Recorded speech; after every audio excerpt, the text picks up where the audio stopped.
Welcome to our English grammar series. In this lesson, we are going to learn about the present simple tense. This is one of the most important tenses in the English language. We will cover two main uses of the present simple. First, we will learn how to use it for habitual and repeated actions. Second, we will learn how to use it with stative verbs for actions happening right now. Along the way, we will practice all four sentence forms, that is, positive questions and negative questions. So let us get started. So what is the present simple tense? We use the present simple when an action is repeated, usual, or general. The action can be a habit, a hobby, a daily event, or a scheduled event. There are two main uses of this tense. Use number one is for habitual or repeated actions. This includes daily routines and habits, regular schedules, and general facts and truths. Use number two is for actions happening right now, but only with stative verbs. Stative verbs are verbs that describe a state, not an action. Examples include feelings like love and hate, mental states like know and believe, and senses like see, hear, and smell. We will explore both of these uses in detail throughout this lesson. Let us now look at the structure of the present simple tense. The basic formula is subject plus verb in its base form plus object. For example, I drink coffee. Here, I is the subject, drink is the verb in base form, and coffee is the object. Now, here is a very important rule to remember.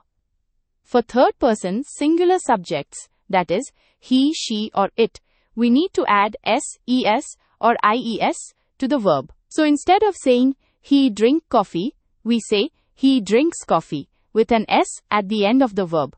This rule applies only to third-person singular subjects. For I, you, we, and they, we use the base form of the verb without any changes. Now let us talk about signal words. Signal words, also called clue words, help us identify when to use the present simple tense. The first group of signal words is adverbs of frequency. These adverbs tell us how often an action happens.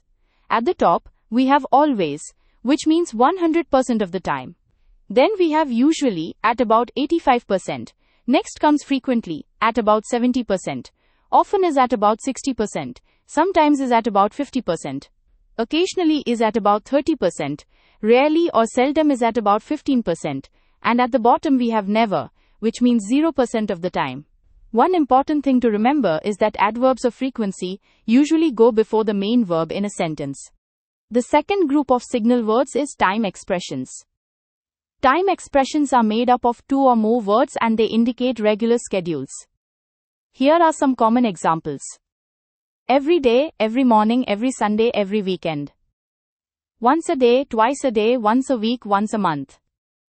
On Sundays, on weekdays, on weekends, at night. 1 hour a day, 5 days a week, every other day. Now there is an important placement rule to remember. Time expressions are placed either at the beginning or the end of a sentence. And in questions, they are usually placed at the end. Let us now look at positive sentences, starting with the subjects I and you. With the subject I, here are some examples. I usually wake up at 6 o'clock. I brush my teeth twice a day. I always wash my hands before eating. I eat chapati for dinner every day. I never drink coffee at breakfast. I go out with my friends on weekends. I work as a teacher at a private school. I sometimes have lunch at restaurants. Now with the subject you, we have examples like, you brush your teeth twice a day. You always wash your hands before eating. You go out with your friends on weekends. Notice that for both I and you, the verb stays in its base form. There is no change to the verb. Now let us look at positive sentences with the third-person singular subjects, he, she, and it. Remember the important rule. We must add s, es, or ies to the verb for these subjects. With he, here are some examples. He usually wakes up at 6 o'clock. Notice the s at the end of wake. He brushes his teeth twice a day. Here brush becomes brushes with es. He always washes his hands before eating. Wash becomes washes. He eats chapati for dinner every day. He never drinks coffee at breakfast. He goes out with his friends on weekends. He works as a teacher at a private school. With she, the same rule applies. She usually wakes up at 6 o'clock. She brushes her teeth twice a day. She does her housework every morning. Notice that do becomes does for the third person. She rarely checks her email on Hotmail. Now let us look at positive sentences with we, they, and it. With we use the base form of the verb, just like with I and you. For example, we usually wake up at 6 o'clock. We brush our teeth twice a day. We eat chapati for dinner every day. We never drink coffee at breakfast. We work as teachers at a private school. With they, the same pattern continues. They usually wake up at 6 o'clock. They brush their teeth twice a day. They never drink coffee at breakfast. They go out with their friends on weekends. Now with it, remember that it is a third-person singular subject. So we need to add s or e-s to the verb. It usually wakes up at 6 o'clock. It eats chapati for dinner every day. It goes to the park every Sunday. It comes back home by 6 o'clock. Now let us move to negative sentences. To make a negative sentence in the present simple, we use do not, or its short form, don't, for the subjects I, you, we, and they. For the subjects he, she, and it, we use does not, or its short form, doesn't. An important point to remember is that, when we use doesn't, the verb goes back to its base form. We do not add s or e-s to the verb after doesn't. For example, with don't, we say, I don't usually wake up at 6 o'clock. I don't eat chapati for dinner every day. You don't always wash your hands before eating. We don't drink coffee at breakfast. They don't play tennis 5 days a week. With doesn't we say, he doesn't usually wake up at 6 o'clock. Notice we say wake, not wakes. She doesn't drink coffee at breakfast. It doesn't go to the park on weekdays. Now let us learn how to form positive questions, also known as yes or no questions. To form a question, we put do or does at the beginning. For the subjects I, you, we, and they, we use do. For he, she, and it, we use does. After do or does, we use the base form of the verb, without any s or es. Here are some examples with do. Do you usually wake up at 6 o'clock? Do you brush your teeth twice a day? Do you eat chapati for dinner every day? Do they play tennis 5 days a week? And here are examples with does. Does he usually wake up at 6 o'clock? Does she brush her teeth twice a day? Does he eat chapati for dinner every day? Does it go to the park on weekdays?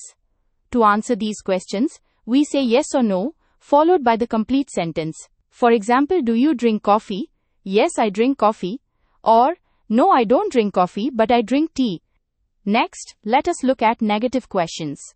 Negative questions start with don't or doesn't, followed by the subject, and then the base form of the verb. We use don't for I, you, we, and they. And we use doesn't for he, she, and it. Here are some examples with don't. Don't you usually wake up at 6 o'clock? Don't you brush your teeth twice a day? Don't you eat chapati for dinner every day? Don't they play tennis 5 days a week? And with, doesn't he usually wake up at 6 o'clock? Doesn't she brush her teeth twice a day? Doesn't he eat chapati for dinner every day? Doesn't it go to the park on weekdays? Now, answering negative questions can be a bit confusing.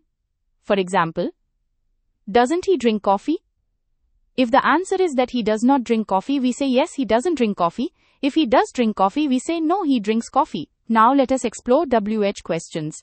WH questions start with question words like what, when, where, who, which, why, and how. We ask WH questions when we want specific information, not just a yes or no answer. Here are examples for each question word. With what do you do for fun in your free time? With where do your parents live? With when do you go to the vegetable market? With which newspaper do you usually read? With who do you talk to on the phone every day? With why do you eat a lot of junk food? With how often do you go to the cinema? With how many hours do you sleep at night? There is also a special case with who. When who is used without a subject, the verb takes the third person singular form. For example, who lives in the White House? Who speaks English very well here? Here are some commonly used sentences in daily life that use the present simple tense. Let me read a few of them.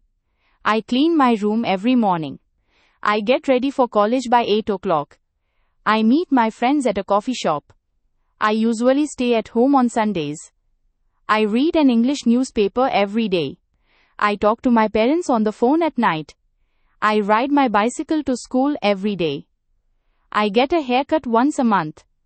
I pay my electricity bill online every month. I teach English at a school in Chennai. I do my homework in the evenings. I cook chicken on Sundays and Tuesdays. I go shopping with my friends on Sundays. I usually go for a walk after dinner. I visit my parents once every 2 weeks. I practice English speaking at home. Now here is a good practice exercise for you. Try using these same sentences with different subjects like he, she, we, and they. Also try converting them into negative and question forms. We also use the present simple tense for general facts, universal truths, and scheduled events. Let us first look at some general facts and truths. The earth revolves around the sun. The sun always rises in the east. The moon goes around the earth. Water freezes at -4 degrees Celsius. Water boils at 100 degrees Celsius. Dogs and cats hate each other. Snakes don't eat dead animals. It snows a lot in London. Now let us look at scheduled events. The plane arrives at 5:30 this evening. The train departs at 10 o'clock tonight. Shatabdi Express departs at 6 p.m. daily. The bus to Chennai leaves in 15 minutes. The restaurant opens at 11 o'clock daily. The store opens at 9 tomorrow morning. The class ends at 12:30 p.m. every day. The cricket match begins at 2 p.m. So remember, the present simple is also used for scientific facts, universal truths, and fixed timetables or schedules. Now let us move to the second use of the present simple tense, which is with stative verbs.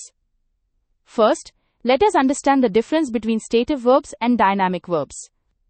Stative verbs, also called state verbs, describe a state, not an action. These verbs cannot be used in continuous or progressive forms. Examples include like, want, and know. Dynamic verbs, also called action verbs, describe activities or events which can begin and finish. Examples include eat, drink, and talk. Stative verbs can be grouped into different categories. Emotions include like, love, hate, adore, dislike, enjoy, and prefer. Mental verbs include know, believe, think, understand, remember, forget, and doubt. Needs include want, need, and promise. Senses include see, hear, smell, and feel. And possession verbs include belong, own, owe, weigh, and cost. Let us now look at some example sentences with stative verbs. Starting with emotions and needs. I like chocolates very much. I love the way you teach English. I like to play cricket with my friends. I enjoy watching movies. I dislike politics. I want some coffee now. I want to eat biryani tonight. I need some money now. I know how to cook chicken. I understand your feelings. I remember your birthday. I prefer tea to coffee. Now, senses, beliefs, and other stative verbs. I think that he is honest. I believe in God. I believe that you are not guilty. I always doubt my boyfriend. I agree with your opinion. I still depend on my parents. I feel lonely today. I hear your voice clearly now. I see a bird sitting on the building. I smell something burning here. I weigh 70 kilograms. I owe you 500 rupees. Notice that all these sentences describe a state, not an ongoing action. Let us now summarize all 4 forms of the present simple tense in a clear table. For the positive form with I, you, we, or they, we say I like tea. With he, she, or it, we say he likes tea, with an S. For the negative form with I, you, we, or they, we say I don't like tea. With he, she, or it, we say he doesn't like tea. Notice the verb goes back to the base form. For positive questions, we say, do you like tea, or does he like tea? For negative questions, we say, don't you like tea, or doesn't he like tea? We can also form WH questions with stative verbs. For example, what do you want to eat now? What does he want to eat now? What kind of music do you like? What kind of music does she like? Where do you like to live? Where does your brother like to live? Who do you like the most in your family? Here are some miscellaneous sentences with stative verbs. In the statement section, we have examples like, that house belongs to my friend. This bread contains egg. The black shirt fits me well. This tastes delicious. This smells like perfume. It costs $50 to stay here per day. You look very happy. He seems happy. For yes or no questions we can ask, does that house belong to your friend? Does this bread contain egg and milk? Does it cost $50 to stay here per day? And for WH questions, who does that house belong to? How does this biryani taste? How much does it cost to stay here? Now, let us remember the key takeaways. First, stative verbs describe states, not actions, and they use the present simple even for things happening right now. Second, they follow the same four forms: positive, positive question, and negative question. Third, the third person singular still requires s, es, or ies. For example, belongs, costs, and seems. Let us now summarize everything we have learned in this lesson about the present simple tense. We covered two main uses. Use number 1 is for habitual and repeated actions, daily routines, and general facts. Use number 2 is for stative verbs, which describe states happening right now. We learned how to form positive sentences. Subject plus verb in base form.